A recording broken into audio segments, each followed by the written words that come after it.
আসসালামু আলাইকুম ফ্রেন্ডস, আজকে আমরা চলে আসলাম। দেখেন কে কে চিনতে পারেন, এটা হলো মধুপুর গুলচত্বর। মধুপুরের মেইন প্রতীক হলো আনারস। সো দেখেন গুলচত্বরের মেইন চিহ্ন। আমরা এখন চলে আসলাম বাজাজ শোরুমে।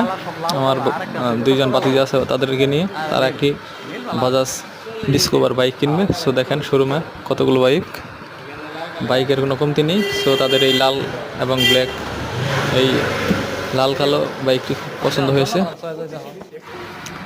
লাল আর কালোর সব কম্বিনেশনে গাড়িটা খুবই সুন্দর চমক। দেখেন এখানে শত শত গাড়ি, ভিতরে আরও গুডাউন। সো এই বাইকটাকে পছন্দ করে রেখে আমরা এখন চলে যাব অফিসে, শোরুমের। ওখানে গিয়ে আমরা টাকা পে করব। সো দেখেন বাইকটা, এখন আমরা টাকাগুলো দিচ্ছি। সো আমার চাচা তারা টাকাগুলো গুনতেছে। সো দেখেন ভিডিওটা ভালো লাগলে অবশ্যই লাইক করে পাশে থাকবে। ধন্যবাদ।